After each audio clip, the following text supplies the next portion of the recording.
Whoop.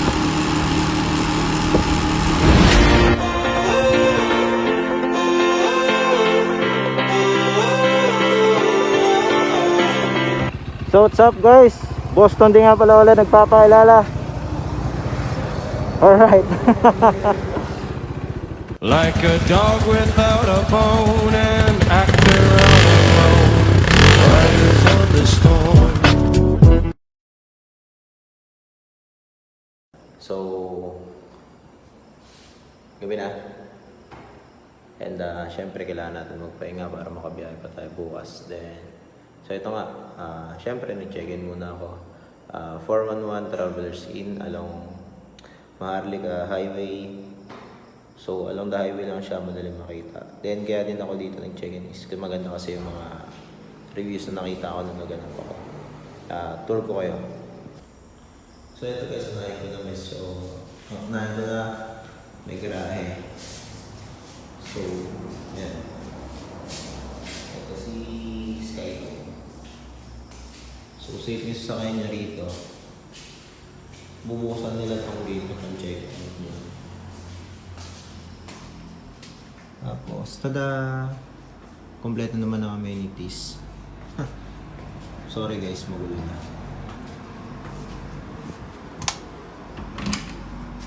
Tada!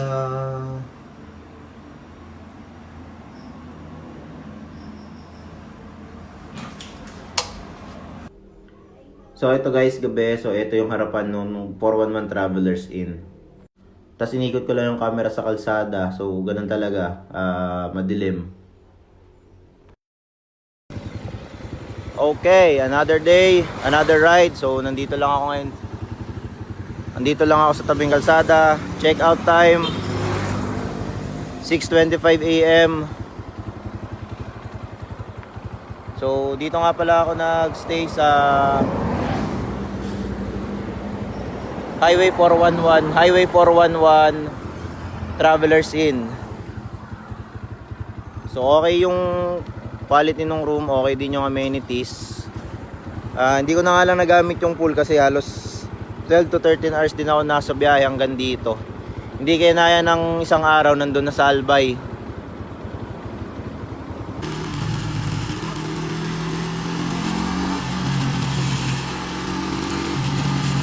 So guys, balik muna tayo sa simula nung ride ko.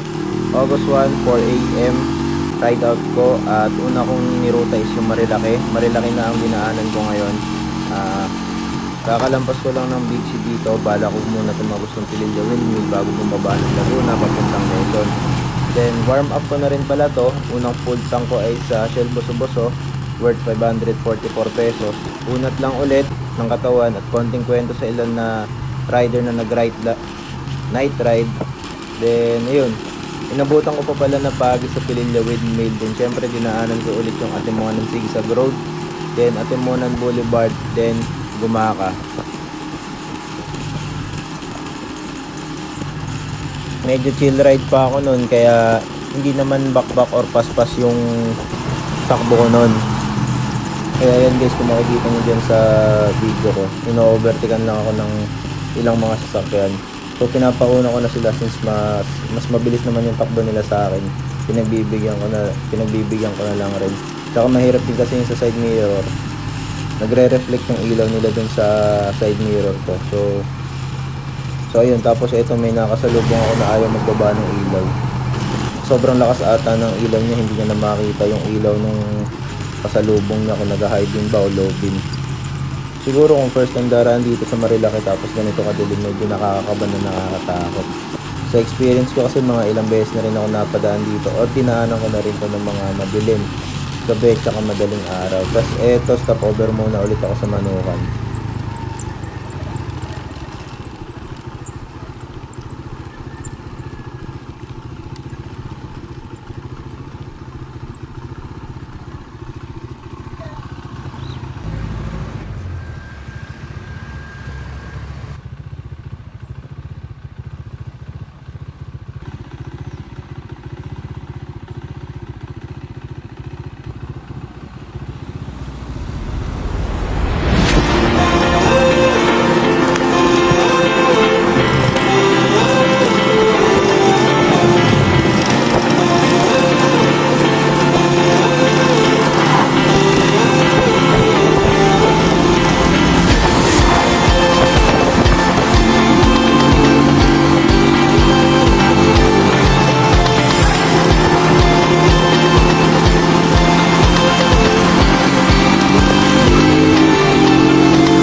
yun, isa lang sa na-encounter kong problema ngayon, ano.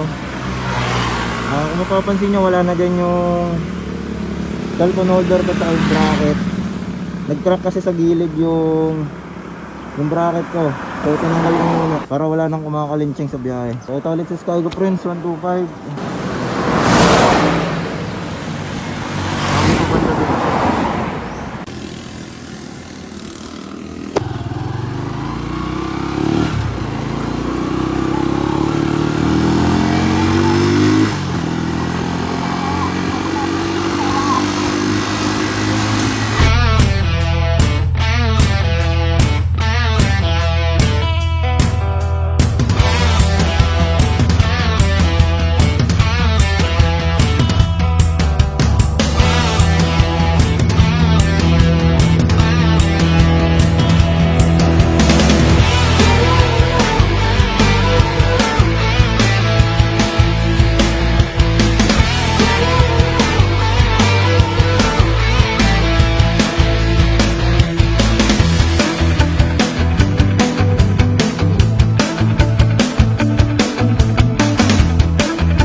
Kahit mag-aalas 8 naman ng umaga dito, pagi pa rin dito sa Bula hanggang Balanggi at Ligaw. Ilan lang yan sa mga bayan na madaanan ko papuntang Albay dito.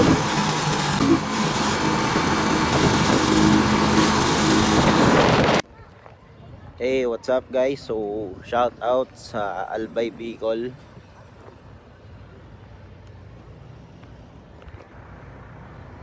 Alright. Woo!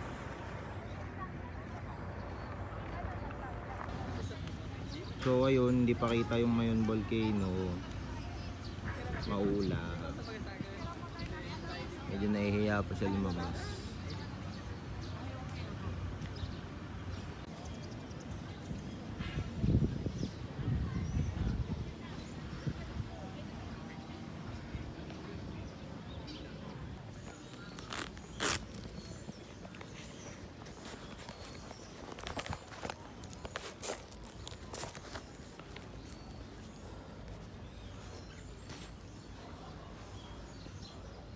Sorry guys medyo bouncy ako maglakad eh.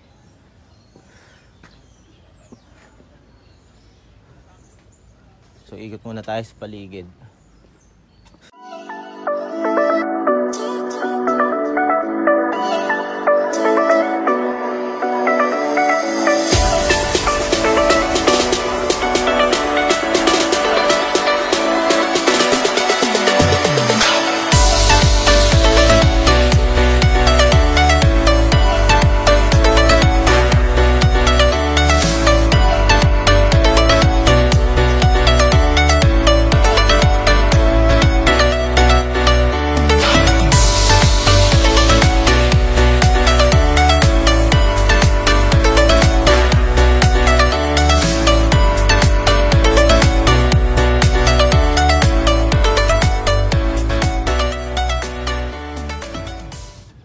sikat na picture nito, kung i-reverse natin, ganito pala yung itsura niya.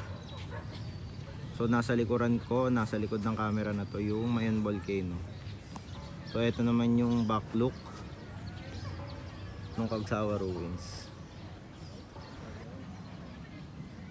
Oh, shout out Saturday. Maraming dumadating na bisita. Dayo.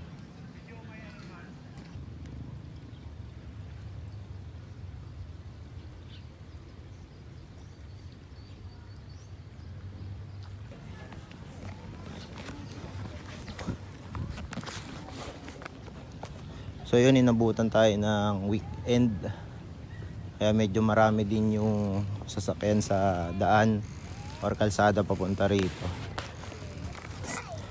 Pero kung kinaya ko siguro na weekdays nandito na ako or Friday, at mas mapapabilis yung biyahe.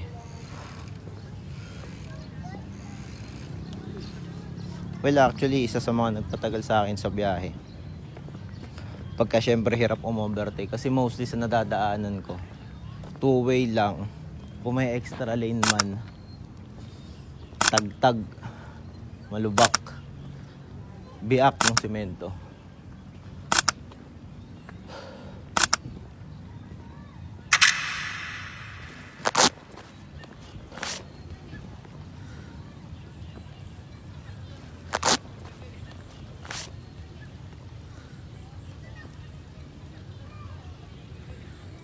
Di pa talaga kita sa camera, maulap pa rin.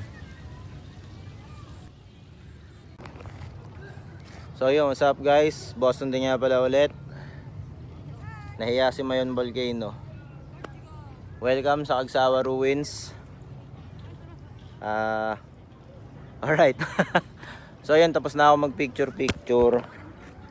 So shout out kay Ma'am Veronica na nag-alok sa akin mag photoshoot or picturean niya ako dito sa may Cagsawa Ruins. Medyo nahihiya lang talaga yung bulkan eh. Ayaw magpakita, puro ulap.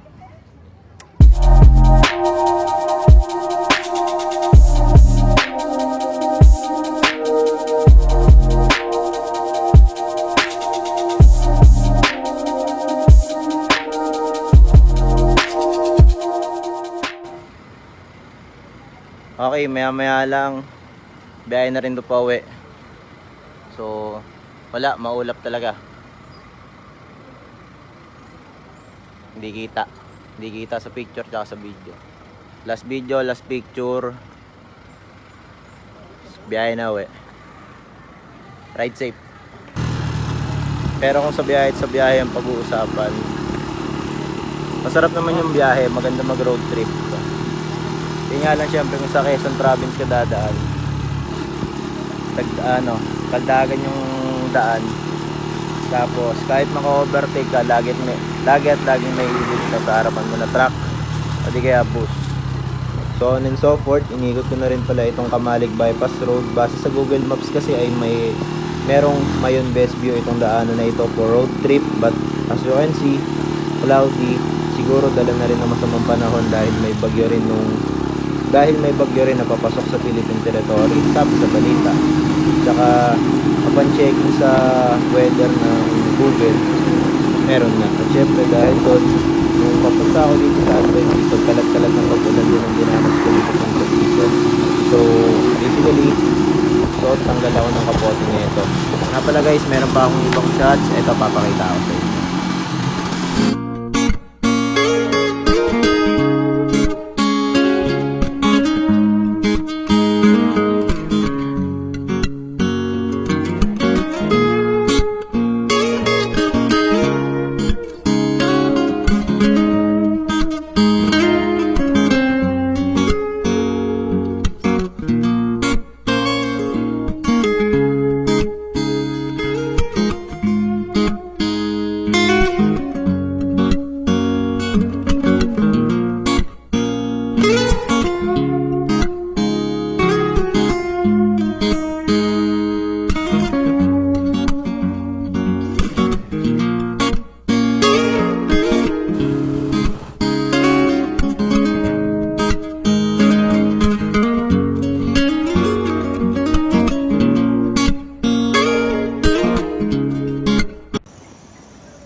Okay, kakatapos ko lang magmerienda sa part na to. 7-Eleven, tabi ng Giant gas station sa Tayabas, Pagdilaw Road.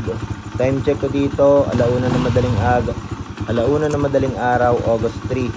So, from Cagsawa Ruins, diniretso ko na ng biyahe pa uwi. Ang niruta ko nung pauwi ay Naga, Sipokot. Dinaanan ko rin yung bitukong manok ng Camarines Norte going to Daet, Labo at Baluwag.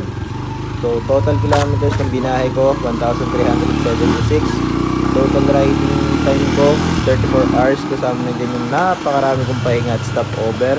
Siyempre, dahil riding time nga, naka-minus na dyan yung 12 hours stay ko sa 411 Travelers Inn.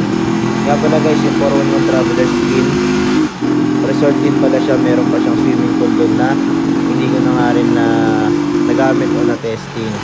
So, kasi yun nga, mahaba rin naman yung biyahe ko nun. So, mas pinili ko na lang magpahinga. So, pinapatapos na rin itong video ko. Ang binabaybay ko na pala dito ay Tayabas Bypass Road going to Lucban, Luisana, papasok ng Laguna, Pakil. Like and subscribe nyo na rin pala ako guys, Boston D. Hope you like this video. Please give it a heart react, comment, and share nyo na rin to guys. Ride safe sa lahat. Boston D nga pala ulit, nagpapakilala. Alright.